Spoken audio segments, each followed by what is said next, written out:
Vamos a cambiar completamente de tema. Se levantó la evacuación preventiva y cancelaron también la amenaza de tsunami en la región de Magallanes tras el terremoto magnitud 7.5 registrado a 218 kilómetros al sur de Puerto Williams. Para hablar sobre este terremoto, sus características también, nos acompaña Sergio Barrientos, director del Centro Sismológico Nacional. ¿Cómo está, profesor? Muchas gracias por acompañarnos aquí en Canal 24 Horas. Buenas tardes.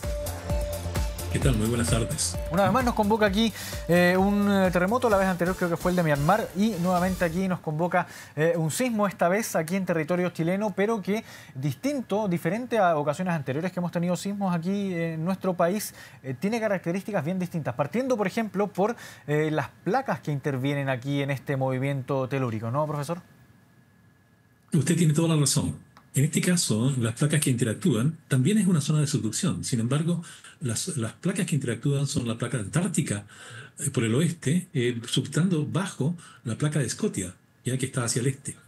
Y aquí lo hace a razón del orden de unos 2 centímetros por año. Así es que la intensidad, la cantidad de temblores por unidad de tiempo es muchísimo menor. Así como los terremotos más grandes que se producen también son menores, la producción sísmica, la productividad sísmica es bastante menor que en la zona de la península de Taitao hacia el norte, donde la placa de Nazca es la responsable de gran parte de la sismicidad junto con en el contacto, en la interacción con la placa sudamericana. Así que usted tiene toda razón, son dos escenarios distintos. Claro, ahora otra cosa que llamó muchísimo la atención, escuchando por ejemplo las transmisiones en la mañana, la gente decía que no están tan acostumbrados a este tipo de situaciones, a evacuaciones por tsunami o percibir movimientos telúricos en la zona. Y aquí nosotros en Chile siempre decimos que somos un país sísmico. ¿Qué condiciones específicas generan esa situación ahí en la región de Magallanes? Bueno, en Magallanes el asunto es un tanto distinto que en el resto del país. En Magallanes mismo hay una falla que se llama la falla de Magallanes-Pañano, que se extiende por el estrecho de Magallanes, principalmente por el estrecho de Magallanes, hasta el lago Pañanos, continúa por el lago Pañano en el sector argentino hasta las Islas de los Estados. Esa falla también tiene actividad sísmica y han ocurrido temblores importantes en el año 1949 y en el año 1879. Pero esta incluso es distinta a la de que estábamos conversando inicialmente, donde ocurre el terremoto de hoy, el magnitud 7.5, puesto que ese 7.5 ocurre en una zona de subducción un poco más al sur de la falla de Magallanes-Fañano, que como digo, también presenta actividad sísmica, aunque también en menor medida. Por eso son menos frecuentes los terremotos importantes y porque el deslizamiento entre placas es bastante una menor tasa de movimiento y eso hace que la sismicidad sea mucho menor. ¿Y a qué se debe esta situación, profesor, que estas actividades, perdón, que estas placas tengan quizás menos movimiento que otras a las que estamos acostumbrados aquí, por lo menos en la zona central? Bueno, tiene que ver con el origen de cómo se generan estas placas y dónde está el motor. El motor principal de la placa de Nazca, por los dos lados, tanto hacia el oeste como hacia el este, la placa de Nazca va por el medio del Océano Pacífico, digamos, en términos genéricos. En esa parte se está generando placa hasta que se extiende desde, yo diría que Panamá, un poco al norte de Colombia, Panamá, por el norte hasta la península de Taitao por el sur. Y eso lo hace a razón de unos 6,5 centímetros por año en relación a la placa sudamericana. En el caso del más al sur, es la placa antártica la que penetra bajo la placa sudamericana a una razón del orden de unos 2, un poquito más centímetros por año. Y más al sur todavía es la placa antártica la que penetra bajo la placa de Scotia a razón de 2 centímetros por año. De modo que esta última es la que produce el terremoto importante que se dejó registrar hoy a la magnitud 7.5 y es justamente, como decía anteriormente, la tasa de convergencia de las placas es mucho menor, el producto que no es una placa mayor de movimiento, sino que es más bien de acomodar.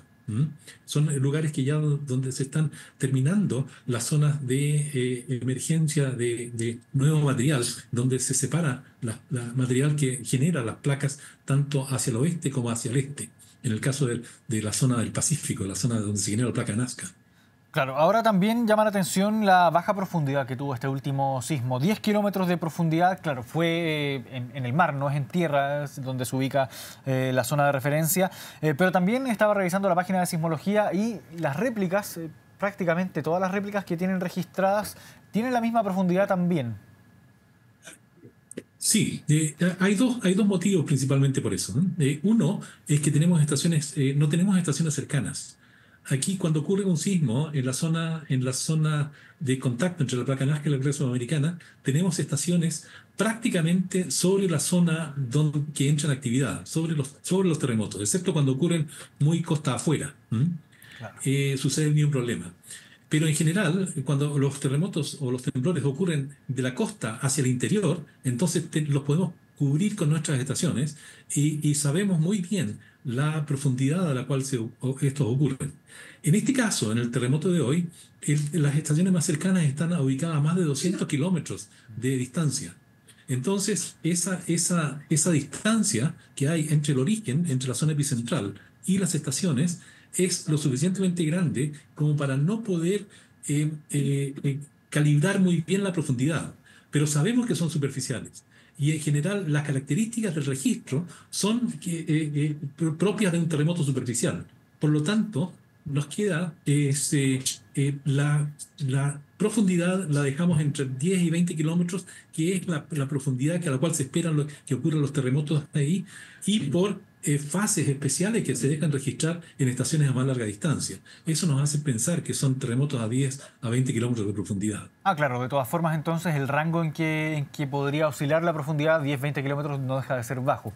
En este mismo sentido, ¿cuán complejo también es medir un sismo que ocurre en el mar, no en tierra? Y también esta misma situación, la distancia que se genera entre los instrumentos y el punto mismo en donde se genera este sismo, ¿no hace que quizás la medición sea un poco menos precisa de lo que estamos acostumbrados? Usted tiene toda la razón, especialmente en la profundidad, y por eso hay que buscar otros mecanismos, otras maneras de poder detectar esa profundidad.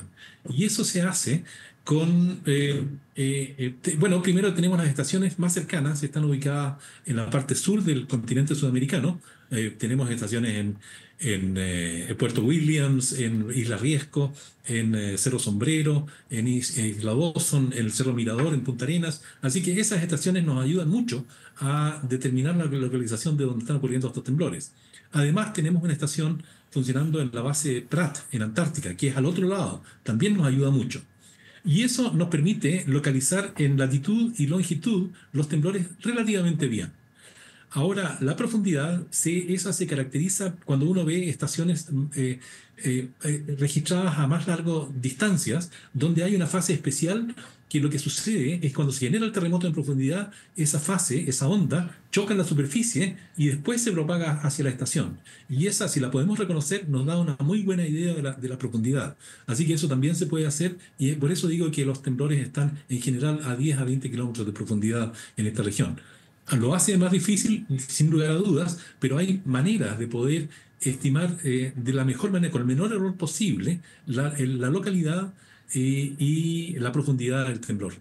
Claro, ahora comprendiendo también la complejidad de la zona donde se genera este sismo, la complejidad que implica medirlo, dimensionarlo también, esto genera, claro, esta alarma de tsunami que se activa inmediatamente por parte de los organismos pertinentes, pero de todas formas se hacía una proyección en cuanto a los puntos donde iba a llegar olas, las distancias, la altura también de estas eventuales olas que podrían llegar. Sin embargo, ya llegó el tren de olas al continente antártico. Finalmente lo que se registró fue un tsunami instrumental, es decir, un tsunami de un cambio más bien en los niveles del mar de pocos centímetros. ¿Se sobredimensionó en un principio el impacto que tuvo o que podría haber llegado a tener este sismo ahí en el mar? Bueno, yo creo que uno nunca sabe hasta que lo mide. Uno nunca sabe cuál es la manera de cómo se generó, cómo se transmitió esa energía hacia el mar y cómo perturbó el mar de manera inicial. También hay bastante variabilidad en los modelos, porque de los modelos de propagación depende mucho de la batimetría. Entonces hay que tener una muy buena batimetría entre el lugar donde se genera el sismo y la costa o el punto de interés que uno quiere estudiar. Y eso, en general, uno tiene batimetría razonable, pero ojalá siempre puede ser mejor, especialmente en las zonas costeras, en las zonas cuando está más cerca de la costa. Así es que yo creo que siempre van a existir este tipo de estas incertezas o la incertidumbre en el valor final, de modo que la estimación yo diría que fue bastante razonable. En algunos casos, en algunas estaciones vamos a ver mañana el registro completo de estaciones todas las estaciones en Antártica y el resto de las estaciones en Sudamérica, y probablemente haya variaciones de un poco más de centímetros en algunas de ellas. Ahora, considerando también que por parte de las autoridades se ha ido desescalando los niveles de alerta, ¿hay alguna posibilidad también de que, por ejemplo, lo que se proyectaba que llegara a la ciudad de Punta Arenas cerca de la 1 de la mañana, aproximadamente pasado la 1 de la mañana, pueda generar quizás alguna afectación mayor? ¿Se pueda quizás estimar que llegue a aumentar un poquito más el nivel del mar? ¿Hay alguna posibilidad de que ello ocurra o ya se descarta completamente y es por ello entonces que las autoridades determinan desescalar los niveles de alerta? Bueno, justamente el encargado de efectuar esta estimación es el Servicio Hidrográfico y Oceanográfico de la Armada. Ellos tienen modelos, saben exactamente cómo hacer la estimación de las diferentes amplitudes, y tanto del tiempo de arribo como la amplitud de la variación de la marea en cada uno de los lugares de interés. De modo que si han hecho estos estudios, ya han llegado a una conclusión de que la parte más importante, más significativa del movimiento del mar ya ha transcurrido, de modo que en este momento probablemente quede solamente registrar las partes que son como consecuencia del movimiento más importante, que probablemente sean menores en amplitud. Eso es de tarea del CHOA, poder hacer la estimación, y ellos son los encargados de poder hacer las estimaciones correspondientes. Claro, ahora esta falla que usted nos mencionaba al principio de esta conversación, profesor, considerando también la actividad y las placas que intervienen en esa zona del territorio nacional, un sismo con estas mismas características, hablando de magnitud y de profundidad, que esté quizás un poco más cerca del continente o de la ciudad de Punta Arenas, ¿podría ocurrir? Y si es que pudiera ocurrir, ¿podría generar consecuencias mayores consecuencias quizás? Bueno, obviamente si está más cerca y el mismo tamaño o un tamaño mayor, probablemente las consecuencias sean más importantes, sean más significativas. Pero como decía anteriormente, hay fallas que están más cerca. La falla de Magallanes-Fañano es una falla que está ya en el continente, a lo largo del estrecho Magallanes principalmente, y a lo largo del lago Fañano y las islas de los Estados, en el otro extremo en Argentina. De modo que esa falla ha tenido historia sísmica y seguramente, más que seguro que la va a tener en el futuro. De modo que ese tipo de terremotos puede afectar la zona de manera con mayor significación. También hay otro tipo de temblores, digamos, el mismo tipo de temblores puede producir otro tipo de consecuencias, como por ejemplo el deslizamiento de rocas en las zonas aledañas, y eso también puede producir tsunamis locales. Así que uno siempre tiene que estar preparado por la posible ocurrencia de estos terremotos que pueden llegar a ser significativos incluso en esa zona, ¿no? Magallanes no está libre de terremotos, especialmente en la zona cercana a la falla, al estrecho de Magallanes.